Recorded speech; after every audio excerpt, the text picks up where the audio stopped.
Привет на всички, аз съм Преслав и добре дошли в моя канал за готвене Ninja World Kitchen. Днес, както вече сте забелязали в заглавието на това видео, ще ви покажа как да си направим един разкошен сладолед от череши. Докато все още сме в сезона на черешите и могат да се намерят във всеки един магазин, днес реших да ви покажа още една прекрасна рецепта с череши, едно разхлаждащо ледено изкушение. Това е една бърза, лесна и адски вкусна рецепта, която ви гарантирам, приятели, че всеки един от вас може да приготви в домашни условия. След всичко казано от мен, нека да преминем към днешната рецепта сладолед от череши.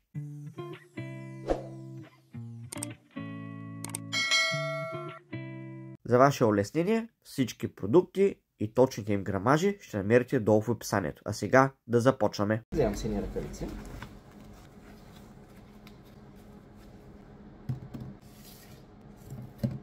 С помощта на един нож разполовявам черешите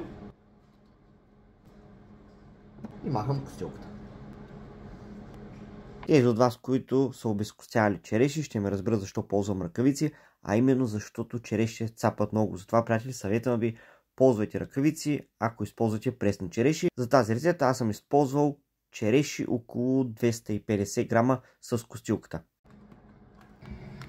Време да пасирам черешите. Пасирам черешите за около 2-3 минути или до получаването една приятна хомогенна смес. Ако имате под ръка чопър, направете го с чопър, пасатор, кухненски робот или каквото имате в домашни условия. Минаването на така пасираните череши през сито, тяхното пресеждане и махане на ципата от самите череши не е задължителна стъпка, а е пожелателна. Аз я правя поради факта, че искам моят сладолед да бъде с една хубава, хомогенна, гладка текстура след това. Преседеното пюре от череши оставям за момента страни.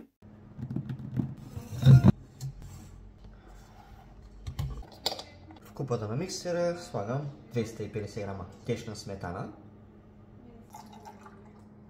Тук в Англия на такава сметана се казва Double Heavy Cream. В България същата сметана се казва сметана за разбиване или сладкарска сметана.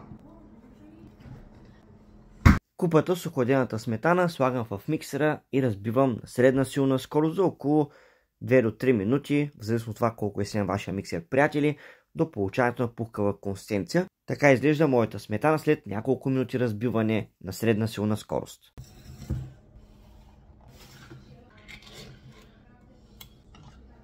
Към така разбита сметана добавям 200 грама кондензирано мляко. Добавям и пюрето от череши, което приготвих малко по-рано.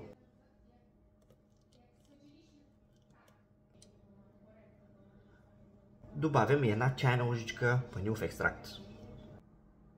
Както повечето предполагам от вас знаят, аз ползвам домашен ванилов екстракт. Рецепта за него ще намерите долу в описанието или тук горе вдясно. Купата връщам в миксера и разбивам на ниска скорост за около минута до получаването на една пухкава консистенция. Може да забележите колко пухкава и хомогенна е моята смес след разбиване на средна скорост за около минута. Тавичката, която ползвам за този сладолед е 22 см на 10 и е високо около 8 см. Прехвърлям сладоледа. С помощта на шпатула леко разпределям сладоледа.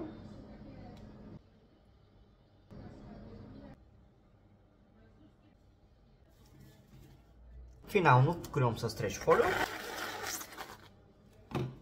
като е хубаво да притиснете фолиото да прилепне хубаво по сладоледа.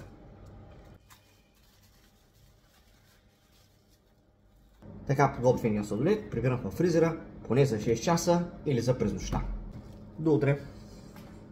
Накрая сме на още едно прекрасно видео за това как да си приготвим в домашни условия един разкошен сладолед от череши. Реших да комбинирам този сладолед от череши с соса от череши, който ви бях показал в предно мое видео. И, приятели, вкусът е просто уникален. Ако си приготвите сладоледа от череши, пригответе си соса и ви гарантирам, няма да съжалявате. Надявам се, както винаги, приятели, това видео да ви е харесало и да ви е било полезно. Ако е така, много ще ме зарадвате да харесате това видео, да оставите коментар долу в коментарната секция и да споделите видеото с близки и познати в социалните мрежи.